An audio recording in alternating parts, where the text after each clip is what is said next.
এরকমই এক চায়ের আড্ডা থেকে শুরু হয়েছিল 2 টাকা উপহারের পথ চলা। দেখতে দেখতে 5 বছরে পদার্পণ করেছে 2 টাকা উপহার। আজকে প্রায় 50 শত প্রতিনিধিদের নিয়ে 2 টাকা উপহার সুবিধাবঞ্চিত মানুষের কল্যাণে কাজ করে যাচ্ছে। 2 টাকা? হ্যাঁ, মাত্র 2 টাকা। খুবই সামান্য অনুদান, তাই না? কিন্তু এরই মধ্যে নিহিত আছে ভালোবাসা, দায়বদ্ধতা এবং পরিবর্তনের এক নতুন গল্প। এই 2 টাকা শুধু একটি প্রতীক নয়, একটি প্রতিশ্রুতি মানবতার প্রতি, সমাজের প্রতি এবং একটি উন্নত ভবিষ্যৎ গড়ে তোলার প্রতি। বছরের পর বছর ধরে 2 টাকায় উপহার কাজ করে যাচ্ছে সমাজের গরিব, দুস্থ, অসহায় ও নিপীড়িত মানুষদের জন্য।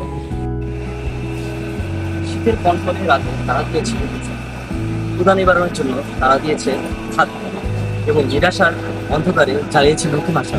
এই উদ্যোগগুলোই বারবার প্রমাণ করে যে ক্ষুদ্র ক্ষুদ্র প্রচেষ্টাই পারে সমাজকে পরিবর্তন করতে।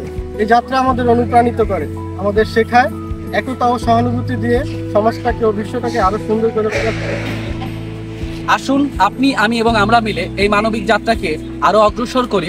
সামান্য 2 টাকার মাধ্যমে নতুন আশা ও সম্ভাবনার দ্বার উন্মোচন করি। 2 টাকা উপহারের 5ম প্রতিষ্ঠা বার্ষিকী উপলক্ষে আমরা আইওবি টিমের পক্ষ থেকে সকলকে জানাই আন্তরিক শুভেচ্ছা ও ভালোবাসা। 2 টাকায় উপহারের এই মহৎ উদ্যোগে সঙ্গী হতে পেরে আমরা নিজেদেরকে ধন্য মনে করি।